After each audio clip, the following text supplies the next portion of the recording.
फल कारण सेवा करे, करे न मन से काम। कहे कबीर सेवक नहीं, चाहे जो गुणगान। फल कारण सेवा करे, करे न मन से काम। कहे कबीर सेवक नहीं, चाहे जो गुणगान।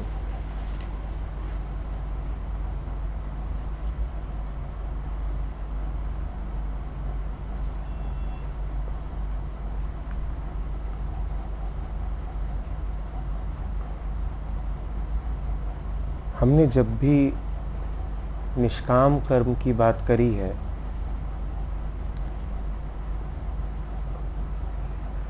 या निष्काम जीवन की, पर्पजलेस एक्शन या लिविंग विदाउट अ पर्पस, तो सुनने वालों को हमेशा ये ताज्जुब हुआ है कि ऐसा हो कैसे सकता है।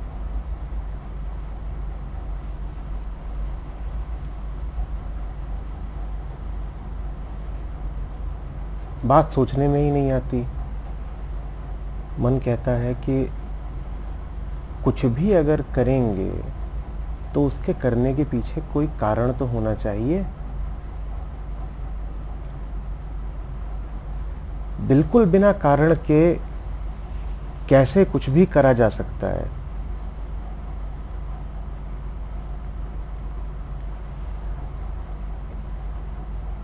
जो लोग सोच विचार की दृष्टि से ही इस मुद्दे को देखते हों, जिन लोगों के पास सत्य तक पहुंचने का भी सोच के अतिरिक्त कोई साधन ना हो, उनसे मैं कहूँगा कि आपकी शंका ठीक ही है।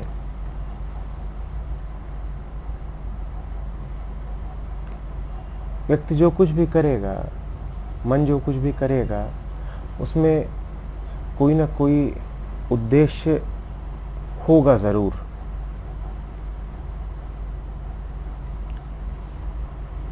और जो ही मैंने ये कहा तो मुझसे कहेंगे कि फिर तो निष्काम कर्म की सारी अवधारणा ही व्यर्थ हो गई।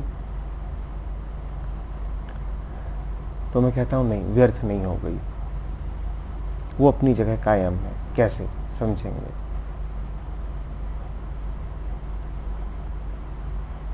आप जो भी कुछ करेंगे उसमें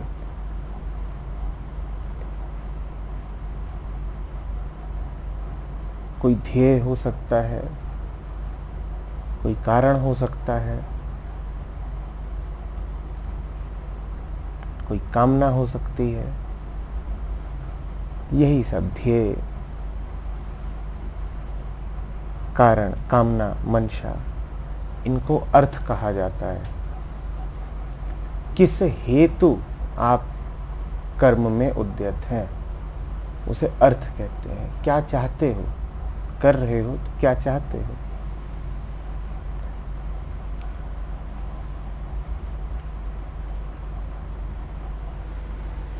अर्थ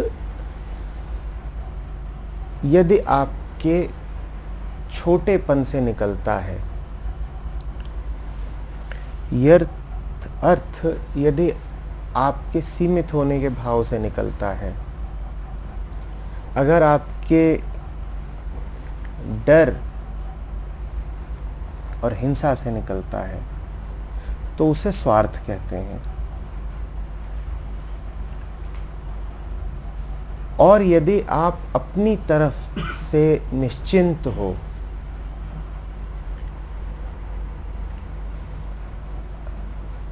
आपको यही आशंका नहीं सता रही है कि मेरा क्या होगा,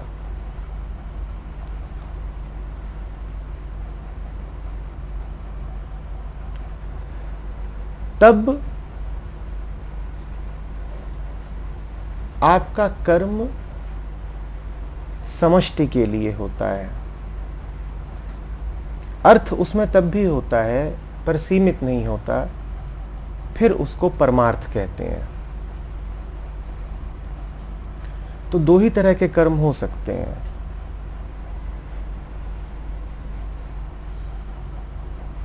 स्वार्थ से या परमार्थ से। अर्थ दोनों में मौजूद है, ध्येय दोनों में ही है, दोनों ही कुछ चाहते हैं, दोनों में ही कहीं पहुंच जाने की और हासिल कर लेने की इच्छा है, पर कहाँ पहुंचना है और क्या हासिल करना है, इसमें जमीन आसमान का फर्क है स्वार्थ और परमार्थ में।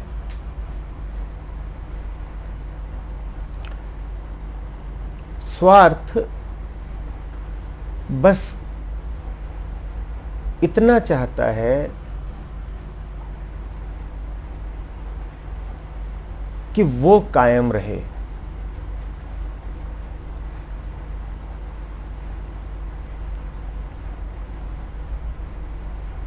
स्वार्थ बस इतना चाहता है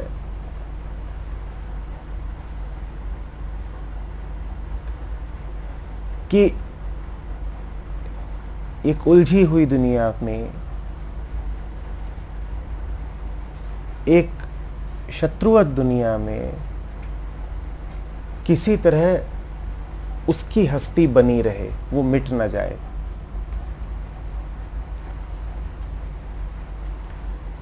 और परमार्थ कहता है कि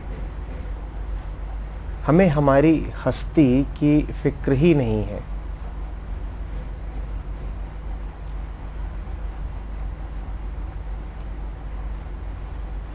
हम मिट सकते नहीं।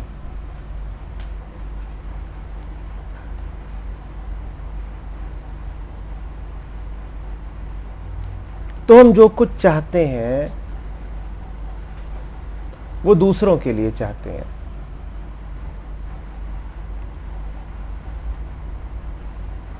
और दूसरों के लिए भी इस नाते नहीं चाहते हैं कि दूसरे हमसे संबंधित हैं, अन्यथा वो भी स्वार्थ हो गया।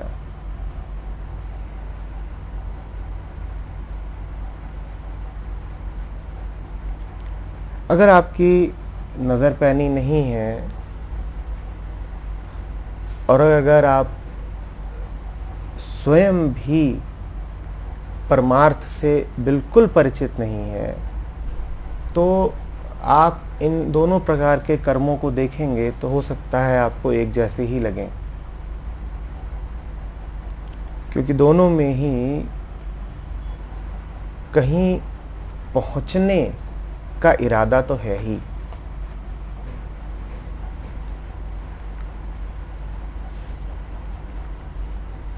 दोनों में ही ये इच्छा तो है ही कि कुछ हो जाए, कुछ चाहिए।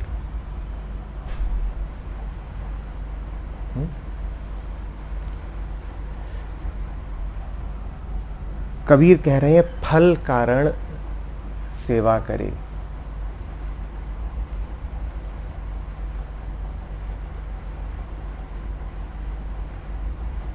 परमार्थ को ही सेवा कहते हैं।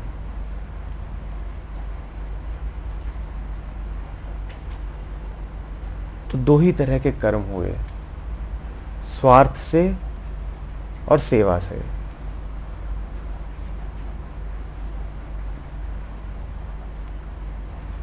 स्वार्थ से और सेवा से।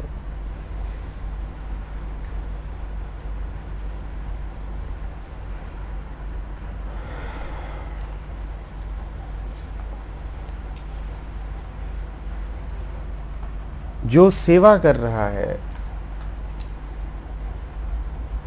अगर वो गुणगान चाहने लग गया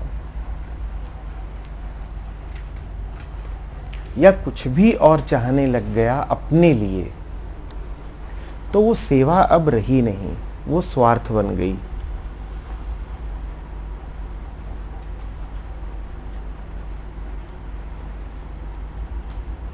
और स्वार्थ सिर्फ स्वार्थ को कायम रखेगा। स्वार्थ का अर्थ होता है आपकी सारी पीड़ा,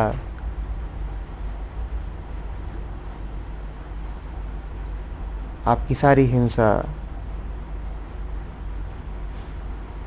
आपके भीतर के सारे डर, आपका लघुता का भाव, वो सब कुछ जो आपका नरक है वो स्वार्थ से ही उठता है।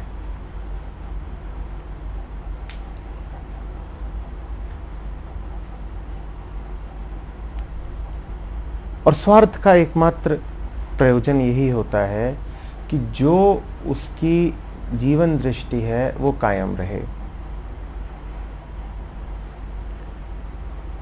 वो अगर ये सोचता है कि दुनिया बड़ी विरोधी जगह है, दुनिया बड़ी खराब जगह है, तो वो सारे काम ऐसे ही करेगा जो और ज़्यादा सिद्ध करें कि दुनिया खराब ही जगह है, और जितनी खराब हो उससे ज़्यादा खराब बना दे।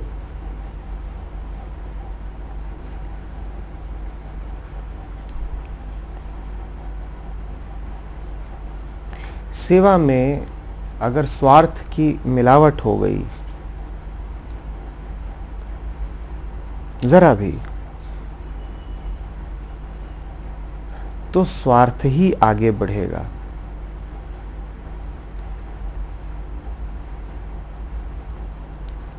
फल कारण सेवा करे, करे न मन से काम, कहे कबीर सेवक नहीं चाहे जो गुणगान। संतों ने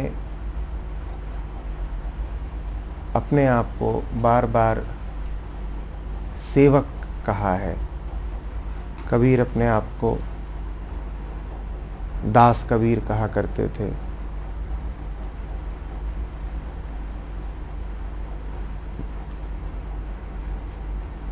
दासों का दास कहते थे।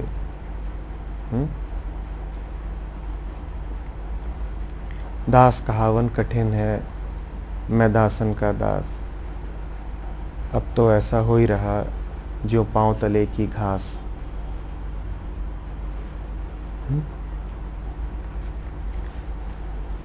क्या वजह है? क्यों दास कहते थे अपने आप को, क्यों सेवक कहते थे? और अगर सेवक थे तो किसके सेवक थे? अहंकार को जरा अच्छा नहीं लगता ये सुनना,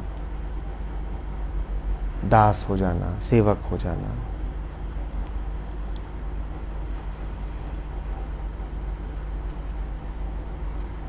न वो किसी विचार के सेवक थे, न किसी व्यक्ति विशेष के सेवक थे।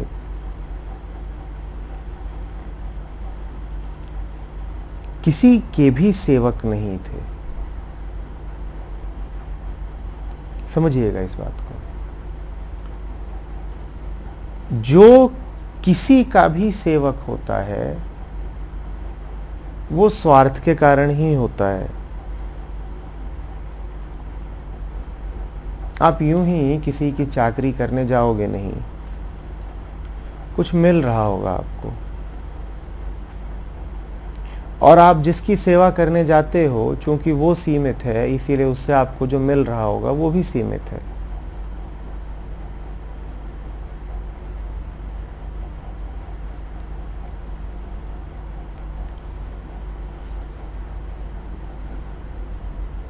वास्तव में जिसने किसी की सेवा करना छोड़ दिया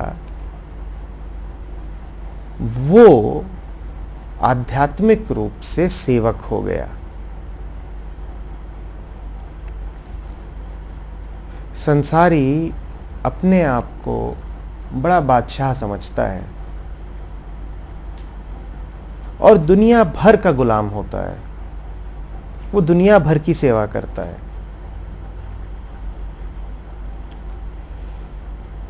और दुनिया से क्या आशय है? दुनिया से आशय यही है, लोग, व्यवस्थाएं, लोगों की धारणाएं और विचार, वो इन्हीं के सामने झुका रहता है, झुका प्रतिपल रहता है।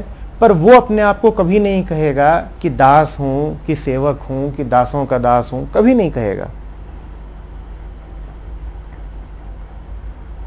हालांकि जिसके सामने देखो वो उसी के सामने झुका हुआ है। वो घर के सामने झुका है, वो समाज के सामने झुका है, वो दफ्तर के सामने झुका है, वो पैसे के सामने झुका है, प्रतिष्ठा के सामने झुका है, पर कभी कहेगा नहीं कि सेवक हूं। कबीर किसी के सामने नहीं झुके हैं।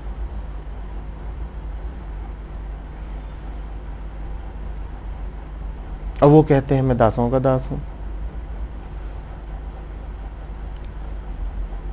इसीलिए वो कहते हैं दास कहावन कठिन है, क्योंकि वास्तव में दास होने का अर्थ होता है दासता से मुक्त हो जाना। जो दुनिया की दासता से मुक्त हो गया, आध्यात्मिक अर्थों में वो सेवक बन गया, वो परमार्थी बन गया, वो दास बन गया। अब वो किसका दास है? किसी का भी नहीं। जो किसी का दास नहीं उसे दास मानिए।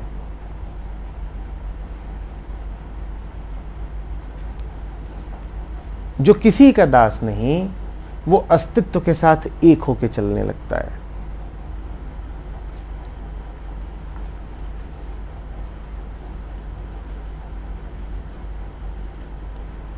अस्तित्व के साथ एक होकर चलने को ही फिर आत्माभिमानी होकर चलना, आत्मरूप होकर चलना या परमात्मा की इच्छा पर चलना, इन सब रूपों से संबोधित किया जाता है। परमात्मा की इच्छा किसी खास इकाई की इच्छा नहीं होती।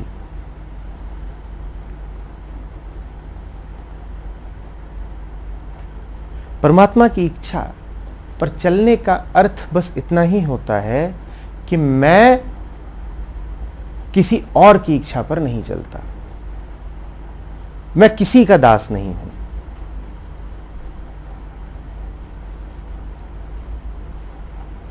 और इंसान बस इतना ही कर सकता है, इसके आगे कुछ नहीं कर सकता। इंसान बस इतना ही कर सकता है कि उसके ऊपर जो 1000 ताकतें हावी होने के लिए प्रतिपल तैयार हैं, वो उन ताकतों के आगे सर न झुकाए।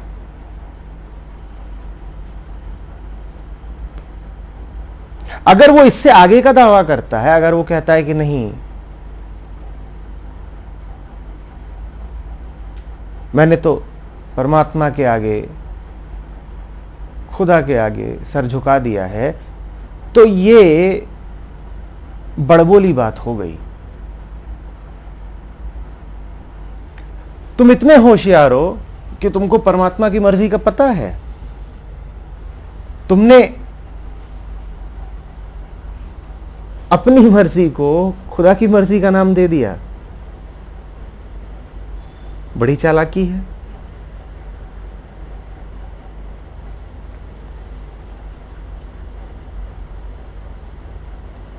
तुम हद से हद इतना कर सकते हो कि ये देख लो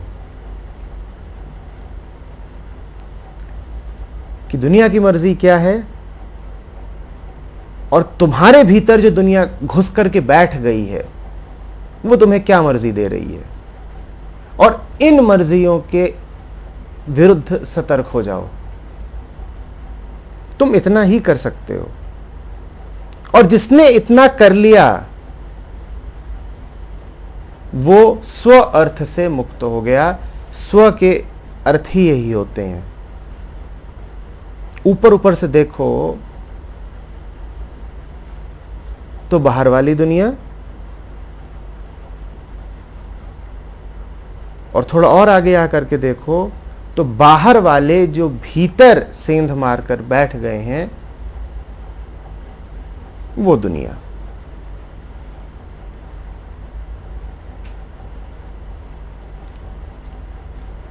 ये दुनिया बाहर से और भीतर से लगातार हावी होने को तैयार है। इसकी कोशिश लगातार यही है कि तुम इसके इशारों पर चलो।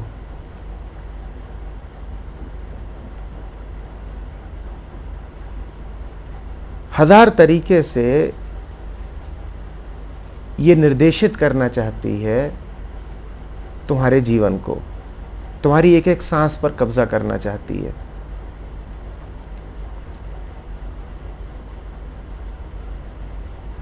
तुम्हारे लिए इतना ही काफी होगा कि तुम ये ना होने दो। और याद रखना, जब तुम ये नहीं होने दे रहे होगे तो उसमें भी तुम्हारा कोई बड़प्पन नहीं होगा, क्योंकि जहां तक तुम्हारा सवाल है, तुम्हारे स्व का सवाल है, वो स्व तो दुनिया से ही आया है। जो तुम अपने आप को जानते हो, समझते हो, वो सब कुछ तुम्हें दुनिया ने ही दिया है। तुम्हारी कोई पहचान ऐसी नहीं है जो दुनिया से न आती हो। इन पहचानों पर चलकर तुम पहचान देने वाले के खिलाफ खड़े नहीं हो पाओगे।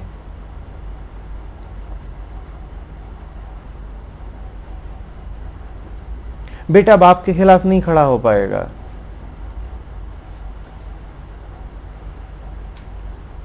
देश का नागरिक देश के खिलाफ नहीं खड़ा हो पाएगा, हिंदू वेदों के खिलाफ और मुसलमान कुरान के खिलाफ नहीं खड़ा हो पाएगा।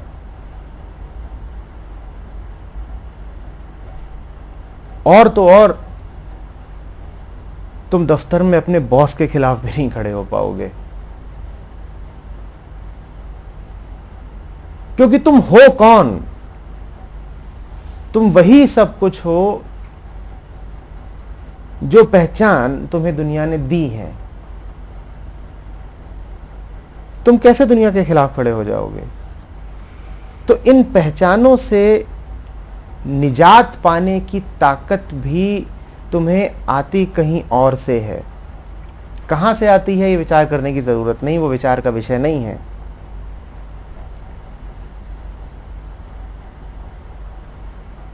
तुम इनसे मुक्त हो जाओ, यही काफी है। अब ये तो दास्ता का बिल्कुल उल्टा अर्थ हो गया।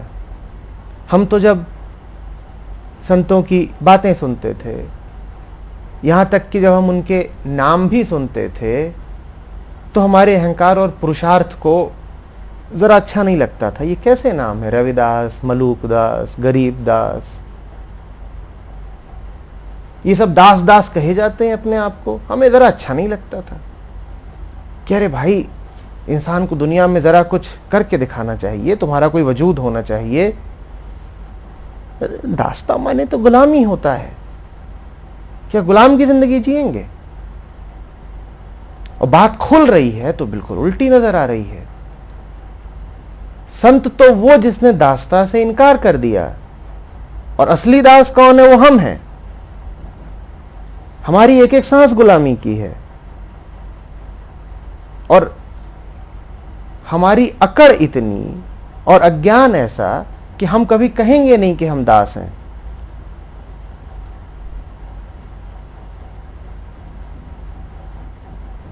जो ही स्वार्थ पर चलता हो वही दास है। कबीर के अर्थ वाला दास नहीं, संसारी दास। जो ही संसार की मर्जी पे चलता हो वही दास है, और बड़ा घिनौना दास है। भ्रम में मत पड़ जाना शब्दों की वजह से। वो संतों के अर्थ वाला दास नहीं हो गया। वो दास्ता तो बड़ी दूसरी बात है।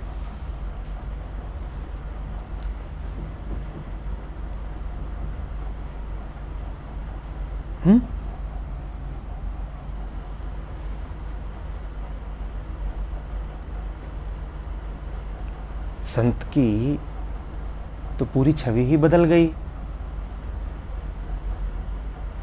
हमारी दृष्टि में तो वो कोई लचर सा आदमी है जिसको दुनिया कुछ भी करती रहे वो सर झुका देता है।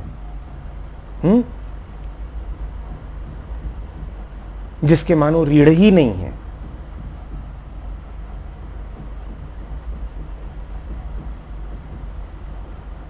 संत महायोद्धा है, वो परम संग्रामी है।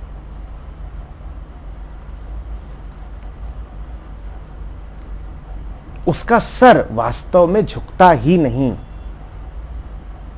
और इसी सर न झुकने को कहते हैं सर का झुका देना।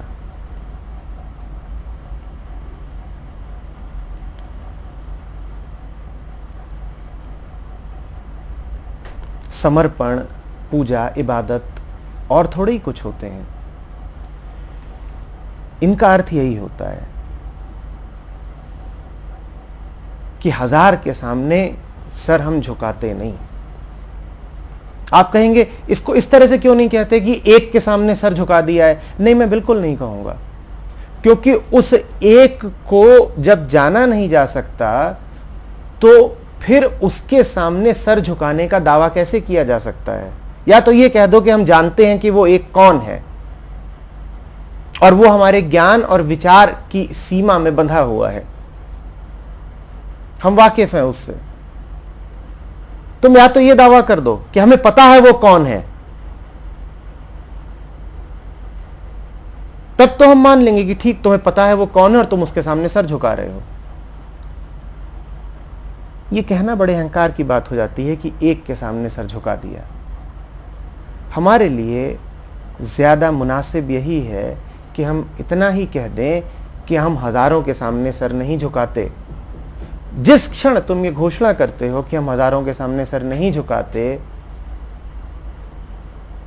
उस क्षण ये अपने आप ही जाहिर है कि ये घोषणा तुम्हारी घोषणा नहीं है, ये घोषणा कहीं और से आ रही है।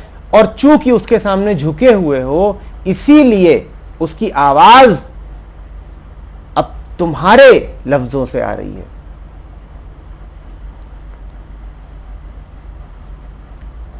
समझना इस बात को। तुम होते हुए दुनिया के सामने न झुको, यह संभव नहीं है, क्योंकि तुम अपने आप को जो कुछ भी जानते हो पूर्णतया दुनिया का ही उत्पाद है, और दुनिया का उत्पाद दुनिया के सामने न झुके हो ही नहीं सकता।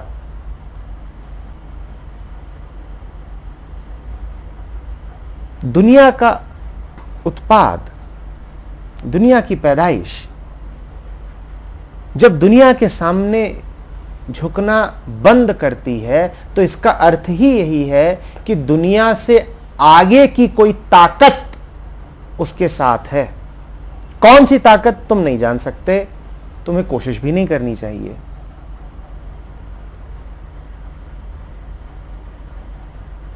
बस प्रणाम कर लो कि कहीं से आशीर्वाद आ रहा है। आशीर्वाद ना आ रहा होता तो यह संग्राम हम झेल नहीं पाते। दुनिया से ताकत लेके हम दुनिया से जूझ नहीं पाते, क्योंकि हमारे तो चारों तरफ दुनिया ही दुनिया है। बाहर भी दुनिया है, हमारे भीतर भी दुनिया है। हम किस बूते दुनिया के खिलाफ खड़े होंगे? अपने बूते दुनिया से जो भी लड़ा है हारा है। तुम अपने बूते कभी इस समर को जीत ना पाओगे।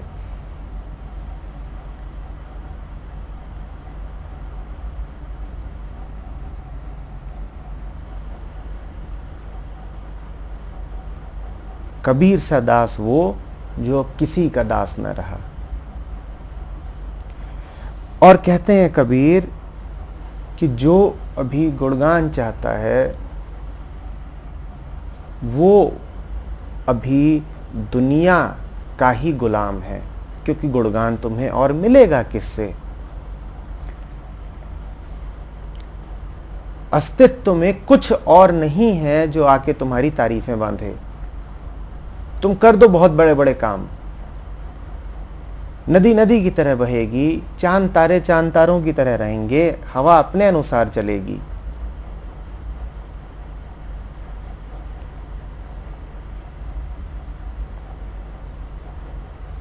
अस्तित्व में कोई बड़ा काम होता ही नहीं, क्योंकि वहां बड़ा सिर्फ एक है।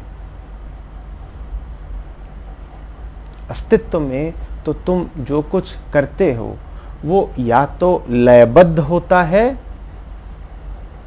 या लयहीन होता है, छोटा बड़ा नहीं होता।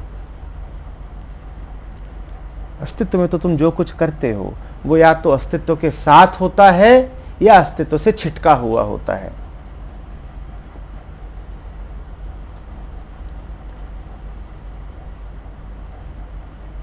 तो वहां गुणगान जैसी किसी बात का कोई महत्व ही नहीं है, होता ही नहीं है।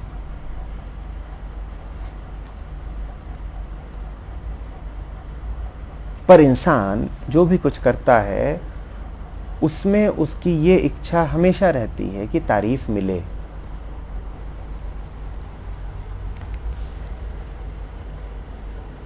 दुनिया और दुनिया से निर्मित तुम कुछ ऐसा कर ही नहीं सकते जिसमें किसी न किसी तरीके से प्रशंसा की, पहचान की अपेक्षा न हो। तुम किसी भिखारी को भी अगर 2 रुपए दोगे तो मन में कुछ ना कुछ उम्मीद जरूर बना लोगे। कभी जांच कर देखना, तुम किसी भिखारी को 2 रुपए दो और वो 2 रुपए ले करके बिल्कुल विमुख होकर चल दे, तुमसे धन्यवाद भी न बोले, तुम्हें अटपटा सा लगेगा, हो सकता है बुरा ही लग जाए, क्योंकि तुमने 2 रुपए खर्चे हैं और अब तुम्हें इस 2 रुपए की कीमत चाहिए, तुम्हें थोड़ी सी तारीफ चाहिए। तुम चाहोगे वो बोले कि भगवान तुम्हारा भला करे, इसने बोला नहीं, या ये बोले कि मालिक बड़ा एहसान है आपका, इसने ये बोला नहीं।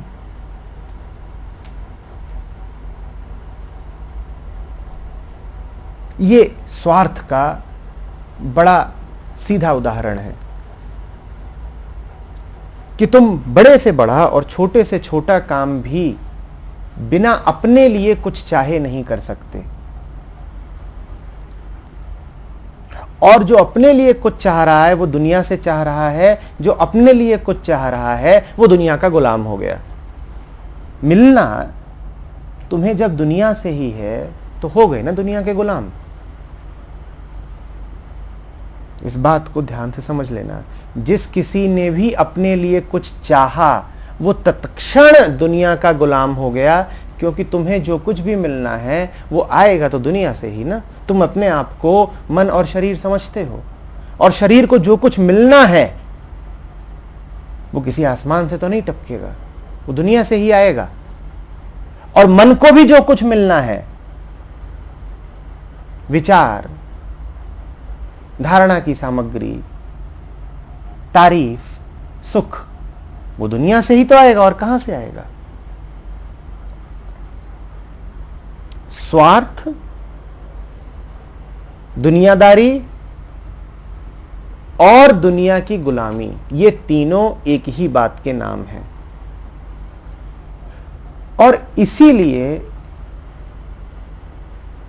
संत वो, संग्रामी वो, निस्वार्थी वो, परमार्थी वो, जो दुनिया की गुलामी से मुक्त हो गया है। तुम जो कुछ भी कर रहे हो उसमें अपने लिए जब भी कुछ चाहो तो जरा सतर्क हो जाओ। पर इन शब्दों में सोचोगे कि मुझे अपने लिए कुछ नहीं चाहिए तो मन विद्रोह करेगा।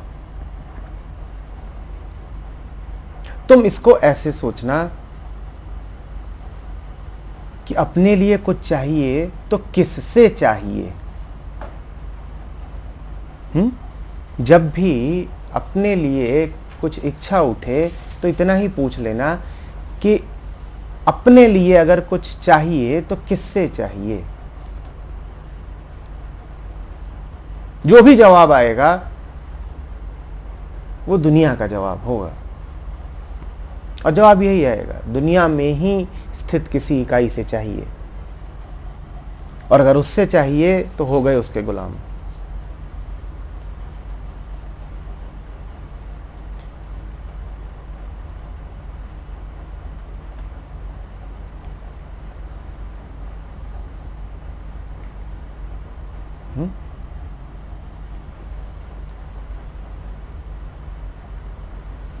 अपने प्रति जो बड़े से बड़ा अन्याय तुम कर सकते हो वो है स्वार्थी होना।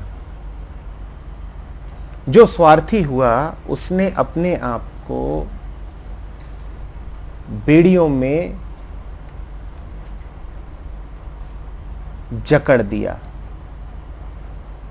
जो स्वार्थी हुआ उसने स्व को ही मजबूत किया, और स्व तुम्हारा बंधन और तुम्हारी गुलामी है।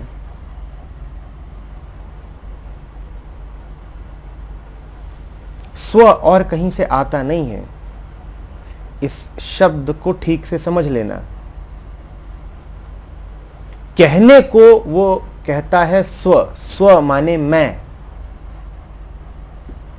पर ये जो मैं है ये बिल्कुल मैं नहीं है, ये पूरी तरह से बाहरी है।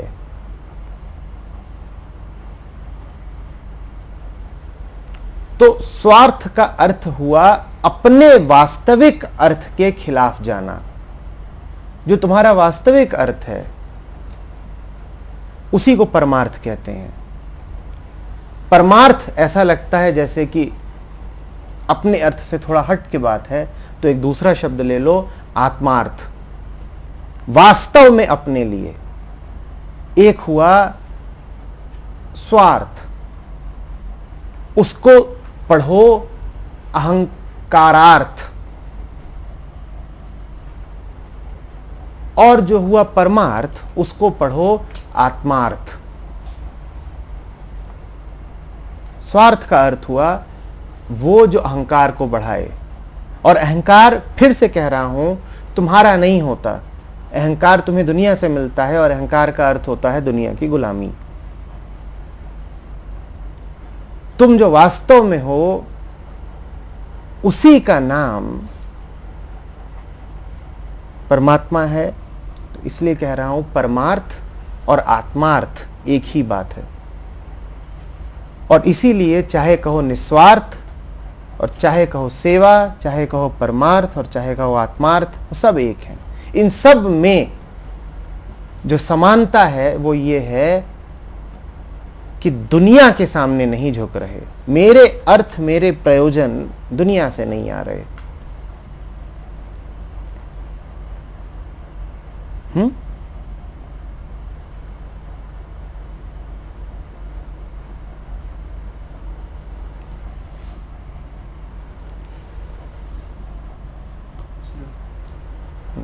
आपने बात कही कि जब हम एग्जिस्टेंस के साथ हैं तो उस दौरान हमें एप्रिसिएशन की जरूरत नहीं, क्योंकि एग्जिस्टेंस वही है जो है। इसका मतलब जब हम एग्जिस्टेंस की एप्रिसिएशन करते हैं तब हम एग्जिस्टेंस में होते नहीं, क्योंकि हम उसको ऐसे बाहर से देख रहे हैं। बहुत बढ़िया, बहुत बढ़िया, एप्रिशिएट कर रहे हैं, बहुत बढ़िया।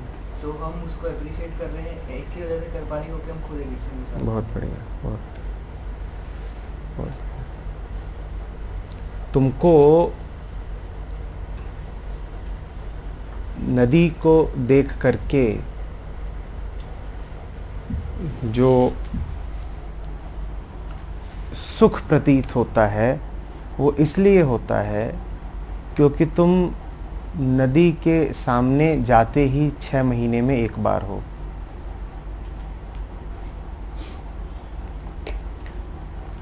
अभी गर्मियां तप रही हैं और इन दिनों लोग पहाड़ भागते हैं, नदियों की ओर भागते हैं, और जब वो नदियों को देखते हैं तो बिल्कुल बावले हो जाते हैं, कूद पड़ते हैं। ये कुछ नहीं है, ये सिर्फ तपन का नतीजा है। नदी से उन्हें कोई प्रेम नहीं, तप ज्यादा रहे थे।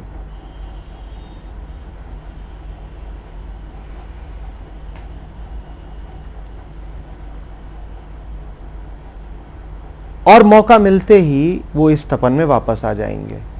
नदी के पास गए भी इसीलिए हैं कि कुछ ठंडे हो लें, फिर अपनी रोजमर्रा की दुनिया में वापस लौट आएंगे।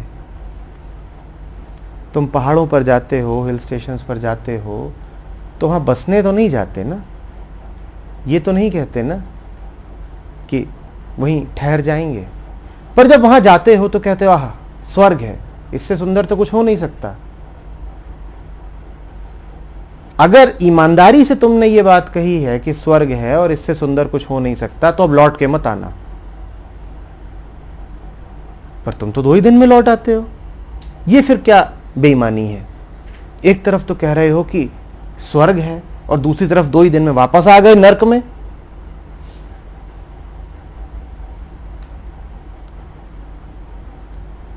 तुम वहां गए ही इसीलिए थे क्योंकि वापस आना था, वापस और जरा ताजा होके आना था, ताकि और जुट करके काम कर सको, अपने मालिकों की चाकरी बजा सको।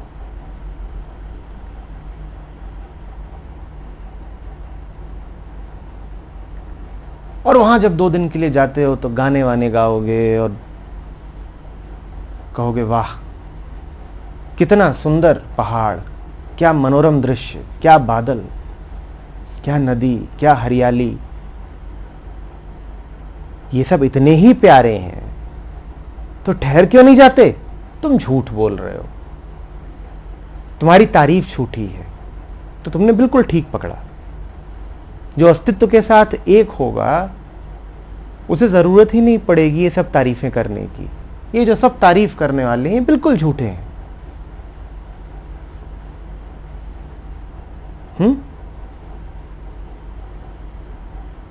ये वही लोग हैं जो नदियों को नष्ट कर रहे हैं, नदियों पर बांध बना रहे हैं, नदियों को गंदा कर रहे हैं। और नदी के पास जब गए हैं तो कुछ यूं प्रदर्शित कर रहे हैं जैसे कितना घनघोर आनंद आ गया हो।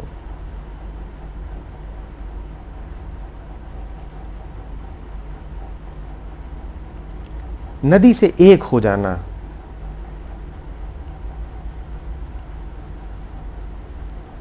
बिल्कुल दूसरी बात है। उस एक हो जाने में तारीफ के लिए कोई जगह नहीं बचती, तुम निशब्द हो जाते हो। हमने किसी को तारीफ करते नहीं सुना, क्या सांस आई भीतर, अगली भी आई, क्या बात है, तीसरी भी आ गई, सुभान अल्लाह। तुम एक हो गए हो, तुम और सांसें एक है।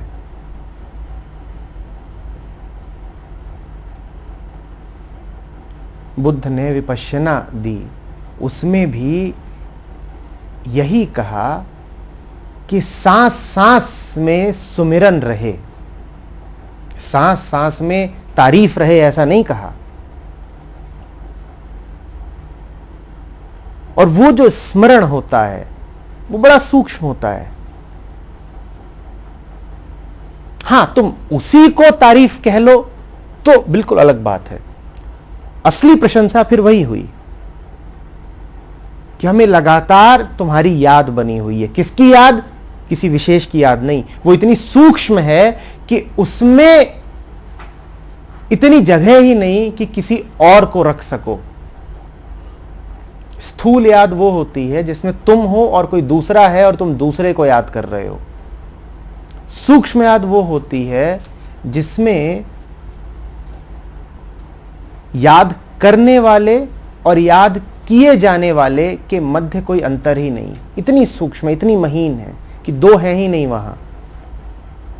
याद करने वाला ही नहीं बचा तो कैसे कहें कि किसको याद कर रहे हैं? अब तारीफ क्या करेंगे?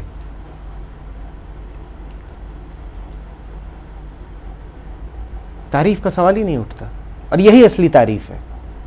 जब तारीफ करना भूल जाओ तब समझो तारीफ करी।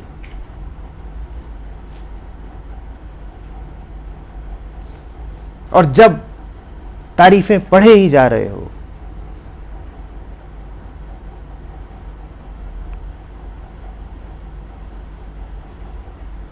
रस बह रहा है,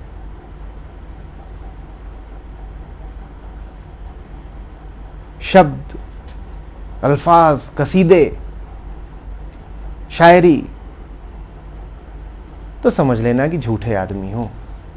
तुम्हें याद कैसे रह गया तारीफ करना? अस्तित्व तो ऐसा है कि हक्का बक्का कर दे, प्रेम तो ऐसा होता है कि निशब्द कर दे।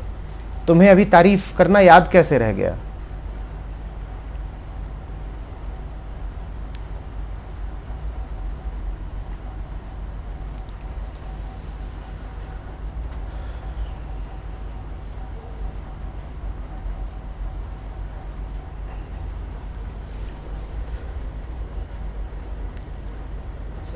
इसी वजह से फिर मैं उस ब्यूटी को ब्यूटी बोलता हूँ। तभी जब ठंड होती है तो फिर डेजर्ट अच्छा लगता है, गर्मी होती है तो फिर माउंटेन अच्छी लगती हैं। यह स्वार्थ है, ये शरीर ने सिखाया है।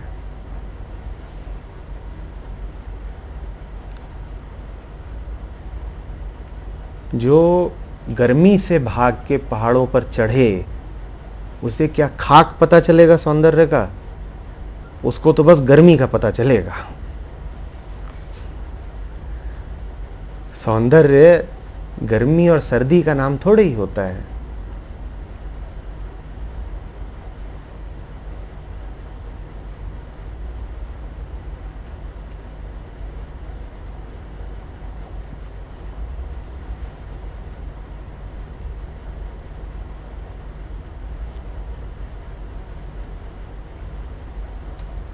जब हम भगवान को याद करते हैं तो हम एक ने मतलब तारीफ तो करते हैं कि आप बहुत सुंदर हो, जैसे माता को अगर हम याद करें तो फिर वो सूक्ष्म याद हम कैसे कर पाएंगे? फिर अगर कैसे हो पाएंगे?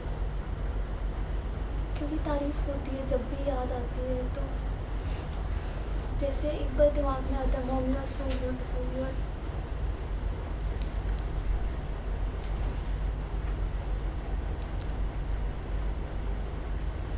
देखो बेटा, इसका उत्तर थोड़ा सा विचित्र लगेगा और तोड़ने वाला लगेगा।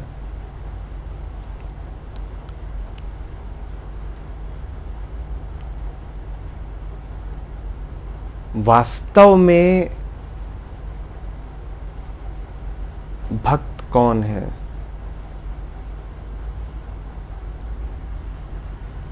भक्त वो है जिसके पास कोई बचा नहीं भक्ति करने के लिए।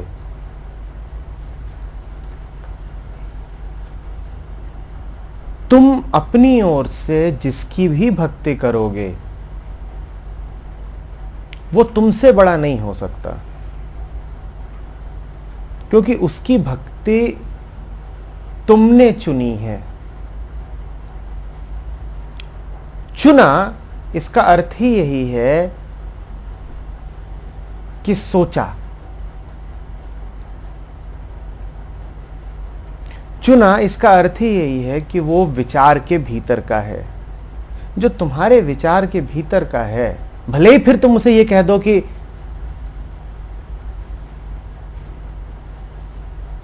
वो निराकार है, अरूप है, अनाम है, पर ये सारे शब्द भी तुम्हारे विचारों से ही निकले हैं। निराकार वास्तव में निराकार नहीं है, निराकार का तो आकार है। जरा महीन बात है, इसको समझना। निराकार का क्या आकार है? निराकार का आकार है आकारहीनता। क्योंकि आकार शब्द तुम्हारे मन के भीतर का है, इसीलिए निराकार शब्द भी तुम्हारे मन के भीतर का है।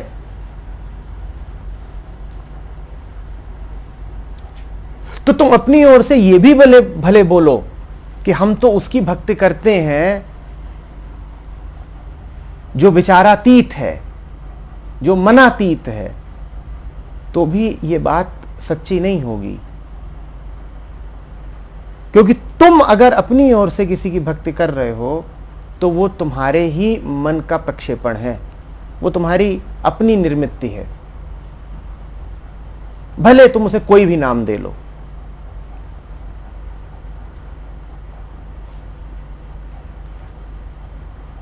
तुम कह लो कि वो पार का है, बियॉन्ड है, लेकिन क्यों भूलते हो कि ये सारे शब्द भी तुमने गढ़े हैं। इसीलिए वास्तविक आस्तिक वो है, वास्तविक भक्त वो है जो भक्ति करना भूल जाए। जब मन अपनी सारी धारणाओं को छोड़ देता है, जब मन भक्ति की मान्यता को छोड़ देता है, तब हृदय से जो निकलता है उसे भक्ति कहते हैं। और हृदय से जो निकलता है वो विचार का विषय नहीं है। वहां तुम ये नहीं कह पाओगे कि मेरी आराध्य देवी कितनी सुंदर है, क्योंकि सुंदरता की तो तुमने एक ही परिभाषा जानी है जो तुम्हें दुनिया ने दी है। तुम कहते हो मेरा कपड़ा कितना सुंदर है, वो मकान कितना सुंदर है, मेरे दोस्त का चेहरा कितना सुंदर है। तुम तो सुंदर शब्द के यही अर्थ जानते हो। जूता कितना सुंदर है। जब तुम सुंदर शब्द को इन अर्थों में प्रयुक्त करते हो, तो जब कहोगे कि देवी मां कितनी सुंदर है, तो वहां भी तो सुंदरता का यही अर्थ होगा ना।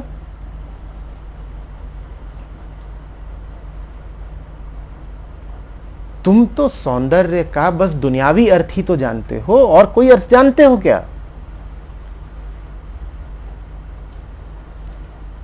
और कोई भी शब्द ले लो, तुम ये भी कह लो महान, तुम कहो ईश्वर महान है। तुमने तो राजे महाराजों को भी महान बोला है। तुम तो किसी को भी ग्रेट बोल देते हो। खेल चल रहा होता है, कोई चौका मार देता है, बड़ी जोर से कहते हो ग्रेट शॉट। तो तुम तो महानता का ही अर्थ जानते हो। अब तुम बोलो कि परमात्मा महान है, तो तुमने बड़ी कृपा कर दी महात्मा पे, परमात्मा पे।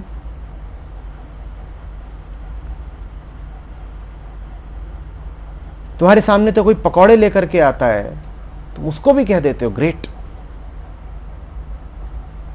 तुम्हारे लिए पकौड़े और परमात्मा में कोई अंतर है?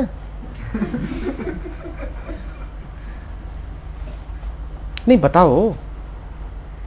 तुम कुछ भी बोलो, तुम बोलो मैं तेरे सामने सर झुकाता हूं। सर तो तुमने पता नहीं किसके सामने भी झुका रखा है। अच्छे से जानते हो कैसे कैसे कामों के लिए कहां कहां सर झुका के आते हो, और रोज झुकाते हो। तो तुमने सर अगर झुका भी दिया तो कौन सा बड़ा काम कर दिया?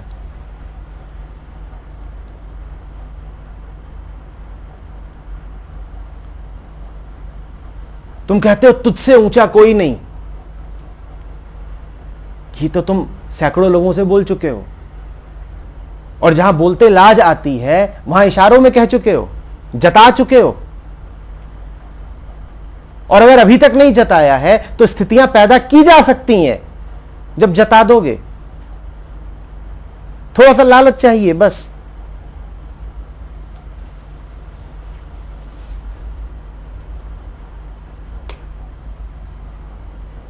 तुम कहो मैं इज्जत करता हूं, उसकी इज्जत तो तुम किसी की भी कर देते हो। महामाहिम तुम किसी को भी बोल देते हो।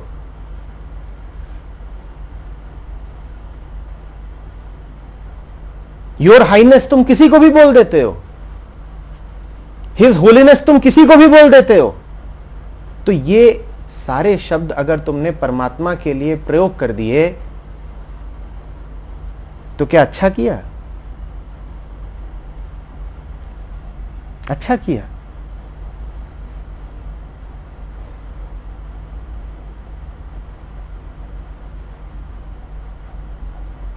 एक बात होती है जिसे मन स्वीकारना नहीं चाहता, और वो तरह तरह के दांव पेंच लगाता है उस बात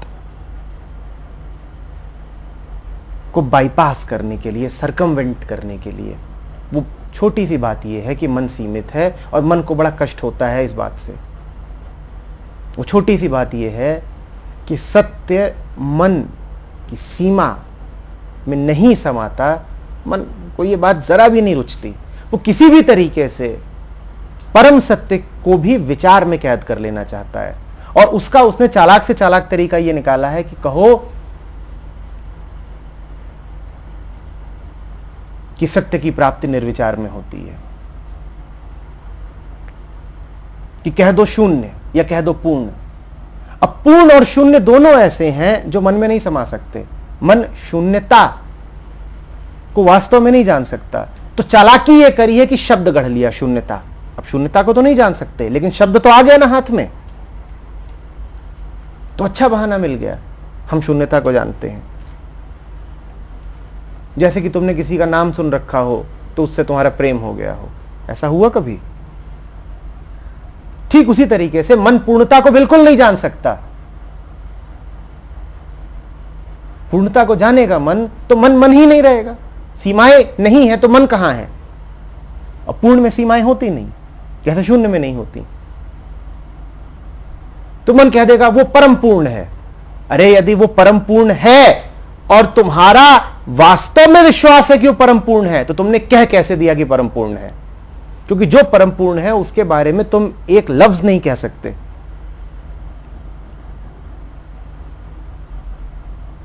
तुमने कह भी कैसे दिया कि हम उसकी इबादत करते हैं? इतने छोटे हो तुम, और वो इतने अलग आयाम में है कि तुम्हारा यह कहना भी धृष्टता है कि तुम इबादत करते हो। तो वास्तविक आस्तिक वो है जिसे आस्तिकता का कुछ पता ही ना हो, जो कभी यह दावा भी ना कर पाए कि वो आस्तिक है, जो बहुत बातें करता हो आस्तिकता की और श्रद्धा की और धर्म की और प्रेम की। ठीक से समझ लेना, वो कोसों दूर है सत्य से, और दूर ही रहेगा क्योंकि उसे शब्द मिल गए हैं और धारणाएं मिल गई हैं।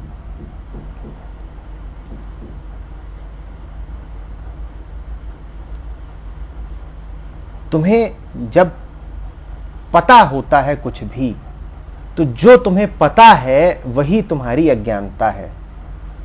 तुम्हारे और सत्य के बीच में वही सब कुछ खड़ा है जो तुम्हें पता है। जितना ज्यादा तुम्हें पता है उतनी दूर हो तुम सच्चाई से।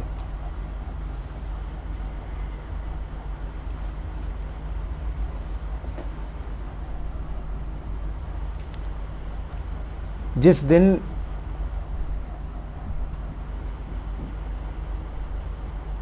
वास्तव में भगवत्ता को जानोगी, उस दिन सारे देवी देवता भूल जाओगी, एक भी याद नहीं रहेंगे।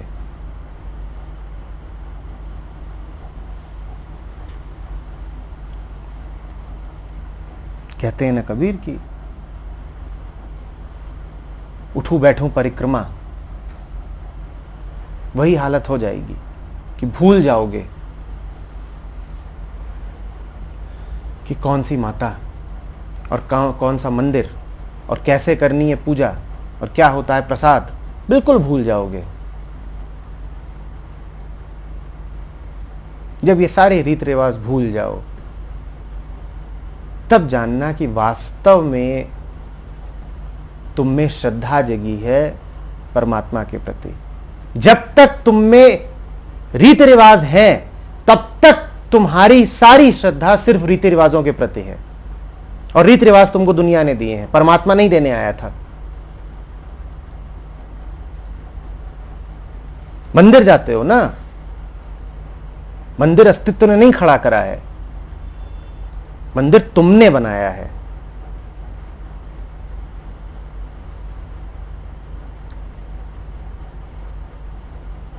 मूर्तियों को देखते हो ना, मूर्तियां माता नहीं गढ़ने आई थी, मूर्तियां तुमने गढ़ी हैं और अपने संस्कारों, अपनी मान्यताओं के अनुरूप गढ़ी हैं। जिन भी ग्रंथों को तुम पढ़ते हो, क्यों भूल जाते हो कि वो तुम्हारी भाषा में लिखे हुए हैं और तुम्हारे मन द्वारा ही उनका अर्थ किया जा रहा है।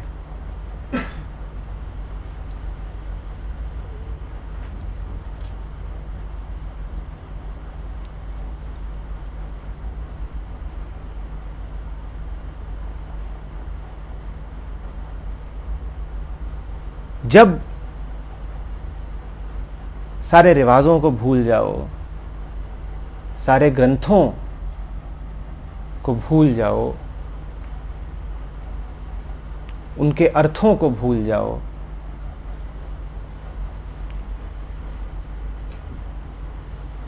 तब जानना कि आस्तिक हुए। असली आस्तिक को तो पता भी नहीं होगा कि वो आस्तिक है, और जो नकली होते हैं वो ढिंढोरा पीटते हैं। असली वाला ऐसा नहीं कि छुपा के रखता है, उसको पता ही नहीं होता, क्योंकि असली आस्तिकता तुम्हारी आस्तिकता की परिभाषा से मेल ही नहीं खाती, तो उस बेचारे को पता कैसे चलेगा? वो तो जीवन भर आस्तिक रहा आएगा और कभी अपने आप को आस्तिक न मानेगा न कहेगा।